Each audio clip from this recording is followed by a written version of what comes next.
제28장. 이삭이 야곱을 불러 그에게 축복하고 또 당부하여 이르되, 나는 가나안 사람의 딸들 중에서 아내를 맞이하지 말고 일어나 밧단 아람으로 가서 내 외조부 부두엘의 집에 이르러 거기서 내 외삼촌 라반의 딸 중에서 아내를 맞이하라.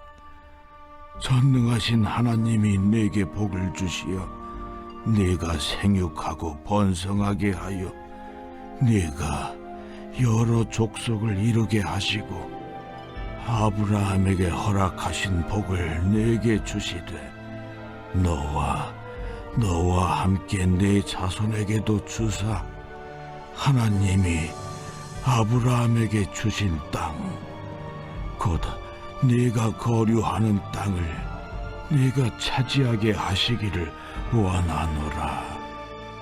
이에 이삭이 야곱을 보내매 그가 밧단 아람으로 가서 라반에게 이르렀으니 라반은 아람 사람 부두엘의 아들이요 야곱과 에서의 어머니 리브가의 오라비더라. 에서가 본즉 이삭이 야곱에게 축복하고 그를 밧단 아람으로 보내어 거기서 아내를 맞이하게 하였고 또 그에게 축복하고 명하기를, 너는 가나안 사람의 딸들 중에서 아내를 맞이하지 말라 하였고 또 야곱이 부모의 명을 따라 밧단 아람으로 갔으며 에서가 또 본즉 가나안 사람의 딸들이 그의 아버지 이삭을 기쁘게 하지 못하는지라. 이에 에서가 이스마엘에게 가서 그 본처들 외에 아브라함의 아들 이스마엘의 딸이요 느바요의 누인 마할랏을 아내로 맞이하였더라. 야곱이 브엘세바에서 떠나 하란으로 향하여 가더니 한 곳에 이르러는 해가 진지라. 거기서 유숙하려고 그곳에 한 돌을 가져다가 베개로 삼고 거기 누워 자더니 꿈에 본즉 사닥다리가 땅 위에 서 있는데 그 꼭대기가 하늘에 닿았고 또 본즉 하나님의 사자들이 그 위에서 오르락내리락 하고 또 본즉 여호와께서 그 위에 서서 이르시되, 나는 여호와니 너의 조부 아브라함의 하나님이요 이삭의 하나님이라. 네가 누워있는 땅을 내가 너와 네 자손에게 주리니 네 자손이 땅에 티끌같이 되어 네가 서쪽과 동쪽과 북쪽과 남쪽으로 퍼져나갈지며 땅의 모든 족속이 너와 네 자손으로 말미암아 복을 받으리라. 내가 너와 함께 있어 내가 어디로 가든지 너를 지키며 너를 이끌어 이 땅으로 돌아오게 할지라. 내가 네게 허락한 것을 다 이루기까지 너를 떠나지 아니하리라. 야곱이 잠이 깨어 이르되, 여호와께서 과연 여기 계시거늘 내가 알지 못하였도다. 이에 두려워하여 이르되, 두렵도다. 이곳이야, 이것은 다름 아닌 하나님의 집이요 이는 하늘의 문이로다. 야곱이 아침에 일찍이 일어나 베개로 삼았던 돌을 가져다가 기둥으로 세우고 그 위에 기름을 붓고 그곳 이름을 베델이라 하였더라. 이 성의 옛 이름은 루스더라. 야곱이 서원하여 이르되, 하나님이 나와 함께 계셔서 내가 가는 이 길에서 나를 지키시고 먹을 떡과 입을 옷을 주시어 내가 평안히 아버지 집으로 돌아가게 하시오면 여호와께서 나의 하나님이 되실 것이요 내가 기둥으로 세운 이 돌이 하나님의 집이 될 것이요 하나님께서 내게 주신 모든 것에서 10분의 1을 내가 반드시 하나님께 드리겠나이다. 오늘 본문에는 야곱이 에서를 피해서 외삼촌 라반의 집으로 떠나는 과정이 기록되어 있습니다.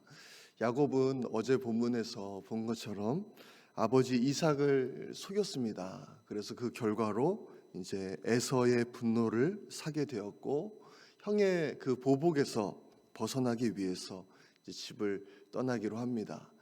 이제 거기에는 또 자신의 아내를 구하기 위한 목적도 있었습니다. 야곱은 이제 하란을 향해서 먼 길을 떠납니다. 하란까지 가는 그 여정은요, 한 달 정도 걸리는 여정이었다고 합니다. 약 500마일 정도 이제 거리가 있었다고 합니다.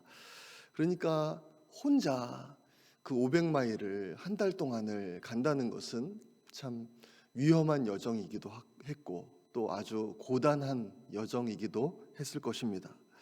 그리고 또 이제 기분 좋게 가는 거면 모르겠지만 이제 형의 보복을 피해서 두려워서 가는 것이었기 때문에 마음도 참 어려웠을 것입니다. 이때의 그 처량한 신세의 그 야곱의 모습이 11절에 기록되어 있습니다. 제가 11절을 읽겠습니다. 한 곳에 이르러는 해가 진지라.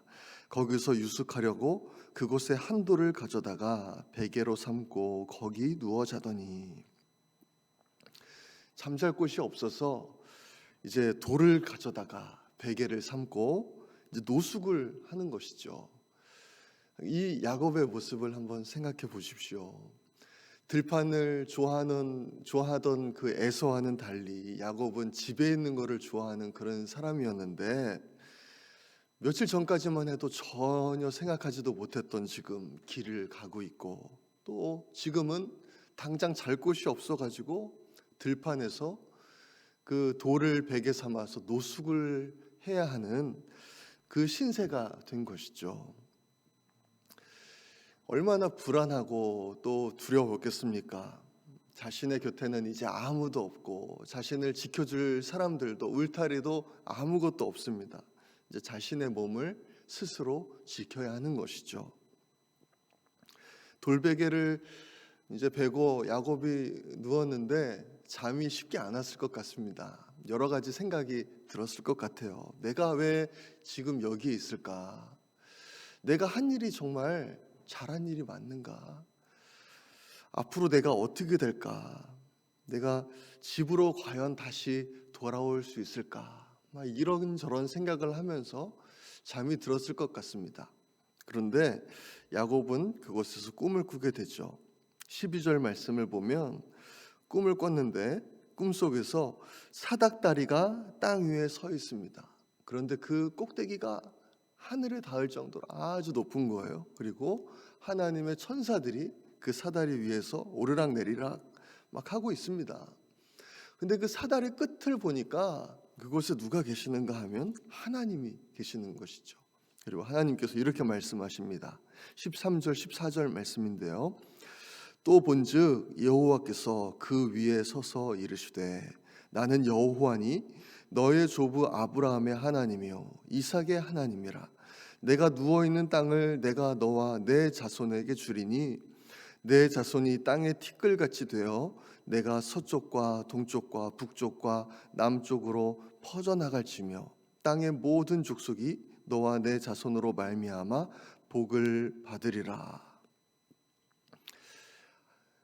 이 성경 여기 부분을 보면요, 야곱이 하나님을 찾았다 하는 구절이 없습니다. 그러니까 하나님이 그냥 야곱에게 오셔서 야곱을 만나 주신 것이죠. 그렇기 때문에 이것은 은혜입니다. 하나님은요, 야곱을 만나기를 원하셨던 거예요. 그리고 그를 지금 아무도 없는, 아무것도 의지할 수 없는 그 빈 들판에서, 광야에서 하나님께서 야곱을 만나 주신 것입니다. 하나님은 이렇게 하시는 것 같아요. 자기 백성들을 만나시기 위해서, 또 훈련시키기 위해서 자기 백성들을 광야로 인도하시는 때가 있는 것 같습니다. 그래서 광야를 하나님의 훈련 학교다라고 말하기도 하죠. 우리는 언제 하나님을 만나게 되는가 하면 안락한 가정에 있을 때, 익숙한 생활 가운데 있을 때, 보장된 미래 가운데 있을 때 하나님을 만나는 것이 아니라 정말 아무것도 의지할 수 없는 그 광야에 있을 때 하나님을 만나게 됩니다. 그곳에서 우리의 자아가 깨지게 되고요, 진짜 나를 의지할 수 없다는 것을 알게 되고, 정말 또 한편으로는 하나님이 계시구나라는 것을 알게 되고, 내가 사는 것은 내 힘으로 사는 것이 아니라 하나님이 나를 도와주시고 나를 인도하시기 때문에 내가 살 수 있구나라는 것을 이제 경험하게 되는 것이죠. 야곱은 이제 그 들판에 아무도 없다고 생각했습니다. 자신은 혼자다라고 생각을 했습니다. 그렇지만 그곳에 하나님께서 계신 것이죠. 오늘 본문 15절은 이렇게 말씀합니다. 내가 너와 함께 있어 내가 어디로 가든지 너를 지키며 너를 이끌어 이 땅으로 돌아오게 할지라. 내가 내게 허락한 것을 다 이루기까지 너를 떠나지 아니하리라 하신지라. 이 말씀은 야곱에게만 주시는 말씀이 아닙니다. 이 말씀은 정말 이 시대를 살아가고 있는 모든 하나님의 자녀들, 우리들에게 그렇게 동일하게 주시는 하나님의 말씀이라고 믿습니다. 이 약속의 말씀대로 하나님은 우리가 어떤 상황 가운데 있다 할지라도 우리와 함께 계시고 또 우리를 지키시고 우리를 보호하시고 우리를 인도하실 줄로 믿습니다. 그래서 정말 아무것도 의지할 수 없는 그런 광야와 같은 길을 걷는 우리이지만 정말 우리가 염려하지 않을 수 있는 것은 바로 하나님께서 우리와 함께 계시는 줄로 믿습니다. 임마누엘이라고 하셨잖아요. 하나님이 우리와 함께 계십니다. 또 우리 안에 계신 성령 하나님께서 날마다 우리와 함께 하시고 동행하시고 또 인도해 주시는 것 같아요.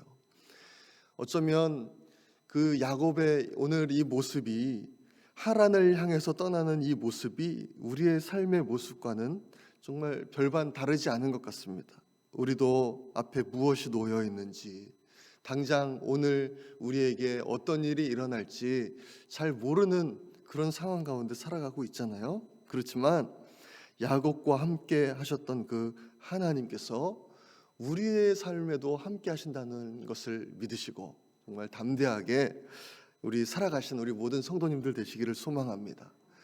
오늘 본문을 보니까 야곱이 정말 그렇게 의지할 것 없는 막막한 상황 가운데 있다 할지라도 여전히 야곱에게 하나의 문은 열려 있는 것을 보게 됩니다. 하늘의 문이죠. 우리가 지금 어떤 상황 가운데 있다 할지라도 야곱처럼 모든 상황이 닫혀 있는 것처럼 보이는 그런 상황 가운데 있다 할지라도 하늘로 향하는 문은 열려 있음을 믿으시고 정말 하나님께 나아가시는 기도로서 무릎으로 정말 하나님께 나아가시는 우리 모든 성도님들 되시기를 간절히 소망합니다. 이 시간에 우리 함께 기도하겠습니다. 하나님, 우리도 야곱처럼 정말 주님께서 언제나 나와 함께 계심을 믿게 하여 주옵소서. 담대하게 이 세상 살아가게 하여 주옵소서. 우리 그렇게 기도하기 원합니다. 어려움을 겪고 있는 성도님들과 또 한우들 위해서 기도해 주시고 온 성도님들에게 구령의 열정을 주셔서 우리를 통해 많은 영혼을 구원해 주시도록 기도합니다. 계속되는 교회 리모델링과 보수공사를 위해서 기도해 주시고 또 미국과 한국 안에 있는 반성경적인 요소들을 제거하시고 오직 말씀으로 돌아갈 수 있도록 우리 주여 한번 외치고 기도하겠습니다. 주여!